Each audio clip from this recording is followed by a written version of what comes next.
ಕುಡ್ಚಿ ಪಟ್ಟಣದ ಹೊಸ ಪ್ರೌಢಶಾಲೆಗೆ 100% ಫಲಿತಾಂಶ. ಜೆರಾಕ್ಸ್ ಅಂಗಡಿ ನಡೆಸುವ ದಂಪತಿಯ ಪುತ್ರ ಶಿವಂ ಮೆಣಸಿನಕಾಯಿ ರಾಜ್ಯಕ್ಕೆ 8ನೇ ರ್ಯಾಂಕ್ ಸಾಧನೆ. ಕುಡ್ಚಿ ಪಟ್ಟಣದ ಡಾಕ್ಟರ್ ಬಿ.ಆರ್. ಅಂಬೇಡ್ಕರ್ ಶಿಕ್ಷಣ ಸಂಸ್ಥೆಯ ಹೊಸ ಪ್ರೌಢಶಾಲೆ 2025-26ನೇ ಸಾಲಿನ ಎಸ್ಎಲ್ಸಿ ಪರೀಕ್ಷೆಯಲ್ಲಿ 100% ಫಲಿತಾಂಶ ದಾಖಲಿಸಿ ಗಮನ ಸೆಳೆದಿದೆ. ಶಾಲೆಯ 66 ವಿದ್ಯಾರ್ಥಿಗಳಲ್ಲಿ 66 ವಿದ್ಯಾರ್ಥಿಗಳು ಉತ್ತೀರ್ಣರಾಗಿದ್ದು, ಶಿಕ್ಷಣ ಕ್ಷೇತ್ರದಲ್ಲಿ ಮತ್ತೊಮ್ಮೆ ತನ್ನ ಸಾಮರ್ಥ್ಯವನ್ನು ಸಾಬೀತುಪಡಿಸಿದೆ. ಈ ಸಾಧನೆಯ ನಡುವೆ ಪಟ್ಟಣದ ಜೆರಾಕ್ಸ್ ಅಂಗಡಿ ನಡೆಸುವ ದಂಪತಿಯ ಏಕೈಕ ಪುತ್ರ ಶಿವಂ ಮೆಣಸಿನಕಾಯಿ 625ಕ್ಕೆ 618 ಅಂಕಗಳನ್ನು ಪಡೆಯುವ ಮೂಲಕ ರಾಜ್ಯಕ್ಕೆ 8ನೇ ರ್ಯಾಂಕ್, ತಾಲೂಕಿಗೆ 5ನೇ ರ್ಯಾಂಕ್ ಹಾಗೂ ಕುಡ್ಚಿ ಪಟ್ಟಣ ಮತ್ತು ಶಾಲೆಗೆ ಪ್ರಥಮ ಸ್ಥಾನ ಗಳಿಸಿ ಹೆಮ್ಮೆಯ ಸಾಧನೆ ಮಾಡಿದ್ದಾನೆ. ಶಿವಂನ ತಂದೆ ರಾಜು ಮೆಣಸಿನಕಾಯಿ ಮತ್ತು ತಾಯಿ ಶೈಲಾ ಮೆಣಸಿನಕಾಯಿ ಕುಡ್ಚಿ ಪಟ್ಟಣದಲ್ಲಿ ಜೆರಾಕ್ಸ್ ಅಂಗಡಿ ನಡೆಸುತ್ತಾ ಬಂದ ಆದಾಯದಲ್ಲೇ ಕುಟುಂಬದ ಖರ್ಚು ನಿರ್ವಹಿಸುತ್ತಿದ್ದಾರೆ.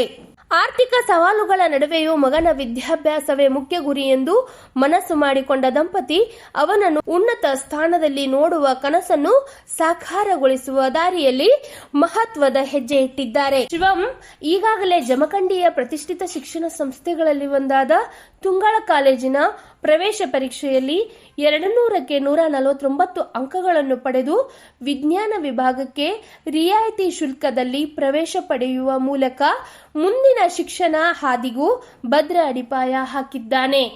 ಇನ್ನು ಪಂಕಜ್ ಸನ್ನಕ್ಕಿ 94.88, ಅನುಜಾ ಸನ್ನಕ್ಕಿ 91.4, ಶ್ರೀ ಸನ್ನಕ್ಕಿ 90.88, ಸತ್ಯಜಿತ್ ನಿಕ್ಕಂ 86.24, ಸಾಕ್ಷಿ ಕದ್ದು 84, ಮುಸ್ತಕಿಂ ಹುಂಡೇಕರಿ 80.48, ಸುಜನ್ ಜಗತಾಪ್ 80.16 ಪ್ರತಿಶತ ಉತ್ತಮ ಶೇಕಡಾವಾರು ಅಂಕಗಳೊಂದಿಗೆ ಸಾಧನೆ ಮಾಡಿದ್ದಾರೆ.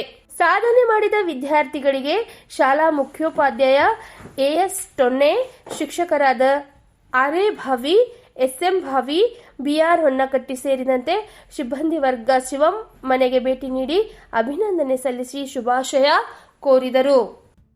ನನ್ನ ಹೆಸರು ಶಿವಂ ಬಸವರಾಜ್ ಮೆಣಸಿನಕಾಯಿ ಅಂತ. ನಾನು ಕುಡ್ಚಿಯಲ್ಲಿ ನ್ಯೂ ಹೈಸ್ಕೂಲ್ ಕುಡ್ಚಿ ಅಜಿತ್ ಬಾನೆ ಶಾಲೆಯಲ್ಲಿ ಓದುತ್ತಿದ್ದೇನೆ. ಈಗ SSLC ರಿಸಲ್ಟ್ ಬಂತು ನಿಮ್ದು, ಎಷ್ಟು ಪರ್ಸೆಂಟೇಜ್ ಇತ್ತು? ನಂದು 98.88.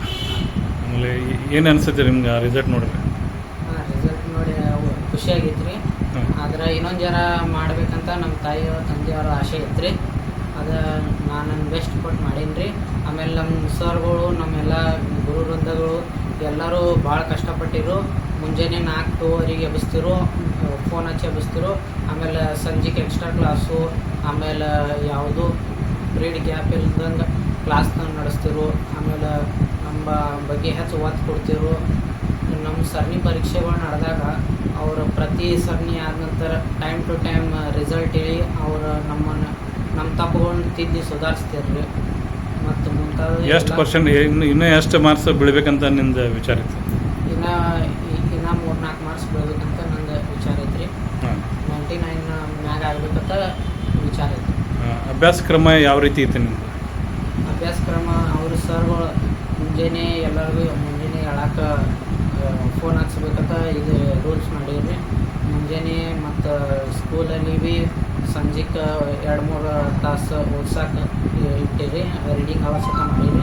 ಆಮೇಲೆ ಅದ್ರ ನಂತರ ಸಾಯಂಕಾಲ ರಾತ್ರಿ ಒಂದು ಜರ ಓದೋದು, ಅವರ ಹೋಮ್ವರ್ಕ್ ರೈಟಿಂಗ್ ಸ್ಪೀಡ್ ಆಗಲಿ ಅಂತ ಹೋಮ್ವರ್ಕ್ ಕೊಡ್ತೀರಿ. ಅದ್ರ ಸಂಬಂಧ ನಮ್ಮ ಪೇಪರ್ದಾಗ ಟೈಮ್ ಕವರ್ ಆಗಬೇಕು, ಪೇಪರ್ ಲೇಟ್ ಆಗಬಾರ್ದು. ಈಗ ನಿಮ್ಮ ತಂದೆಯವ್ರು ಏನು ಮಾಡ್ತಾರೆ? ನಮ್ಮ ತಂದೆಯವ್ರ ಜೆರಾಕ್ಸ್ ಮಷಿನ್ ಅಂಗಡಿ ಐತ್ರಿ, ಜೆರಾಕ್ಸ್ ತೆಗಿತಾರೆ. ಅವ್ರ ಸಹಕಾರ ಯಾವ ರೀತಿ ಸಿಕ್ಕೈತಿ? ಅವರು ಎಲ್ಲ ರೀತಿ ಸಹಕಾರ ಕೊಡ್ತಾರೆ. ನಮ್ಮ ಅಭ್ಯಾಸಕ್ಕೂ ಆಯ್ತು, ನಮ್ಮ ಇದಕ್ಕೂ ಆಯ್ತು, ಎಲ್ಲರಿಗೂ ಸಹಕಾರ ಕೊಡ್ತಾರೆ. ಮುಂದೆ ಏನು ಆಗಬೇಕಂತ ವಿಚಾರ? ಈಗ PUCಯಲ್ಲಿ ಸೈನ್ಸ್ ತೊಗೊಂಡು JEE ಎಕ್ಸಾಮ್ ಕಟ್ಟಿ ಅದರಲ್ಲಿ ಚಲೋ ರ್ಯಾಂಕ್ ತೊಗೊಂಡು ಯಾವುದೇ ಚಲೋ ಇಂಜಿನಿಯರ್ ಆಗಬೇಕಂತ ಆಸೆ ಇದೆ. ನಿಮ್ಮ ತಂದೆ ತಾಯಿದ ಆಸೆ ಏನಿದೆ? ನಮ್ಮ ತಂದೆ ತಾಯಿ ಆಸೆ ಲೆಕ್ಚರರ್ ಆಗಬೇಕಂತ ಆಸೆ ಐತಿ. ನಿಮ್ಮದು ಅವ್ರದ್ದು ಸಾಮ್ಯತೆ ಇತ್ತು ಅಥವಾ ನಿಮ್ಮದು ವಿಚಾರ ಬೇರೆ ಐತಿ? ಇಲ್ಲ, ನೋಡ್ಬೇಕು. ಇದಕ್ಕೆ 8ನೇ ರ್ಯಾಂಕ್ ಬಂದಿರಿ ನೀವು. ಆಮೇಲೆ ತಾಲೂಕಕ್ಕೆ 5ನೇ ರ್ಯಾಂಕ ಕುಡ್ಚಿಯಲ್ಲಿ ಪ್ರಥಮ ರ್ಯಾಂಕ್ ತೊಗೊಂಡಿರಿ. ನಿಮ್ಗೆ ಯಾವ ಥರ ಅನಿಸ್ತದೆ? ಖುಷಿ ಆಯಿತು. ಹಾಗೆ ನಮ್ಮ ತಾಯಿಯವರಿಗೂ ಏನೋ ಒಂದು ಜರ 625 ಗುರಿ ಇಡಬೇಕಂತ ಆಸೆ, ನಮ್ಮ ಸರ್ಗಳದು ಅದೇ ಆಸೆ ಇತ್ತು. ಆದರೂ ನಾನು ನನ್ನ ಪ್ರಯತ್ನ ಪಟ್ಟೆ, ಮಿತಿ ಮೀರಿ ಪ್ರಯತ್ನ ಪಟ್ಟೆ. ಆಗ ಈಗ ಇಷ್ಟ 90. ಶಿಕ್ಷಕರಿಗೆ ಏನು ಹೇಳಕ್ಕೆ ಬಯಸ್ತೀನಿ? ಶಿಕ್ಷಕರಿಗೆ ಈ ಸರಿ ನಮ್ಮ ಸ್ಟಾಫು ಎಲ್ಲಕ್ಕಿಂತ ಬೆಸ್ಟ್ ಇತ್ತು. ಆಮೇಲೆ ನಮ್ಮ ಸರ್ಗಳು ಅವ್ರದ್ದು ಮಿತಿ ಮೀರಿ ಪ್ರಯತ್ನ ಮಾಡಿದರು. ಅವರು ಎಲ್ಲತ್ರೊಳಗೂ ನಮಗೆ ಹೆಲ್ಪ್ ಮಾಡ್ತಿದ್ರು. ನಾವು ಅವ್ರಿಗೆ ಏನಾರ ಡೌಟ್ಸು ಏನಾರ ಇತ್ತು ಅವ್ರು ಕೇಳ್ತಿದ್ದು, ನಮ್ಮ ತಪ್ಪುಗಳನ್ನ ತಿದ್ದುತ್ತಿದ್ರು ಅವರು. ಮತ್ತು ಎಲ್ಲ ಥರ ಸಹಕಾರ ಮಾಡ್ತಿದ್ರು.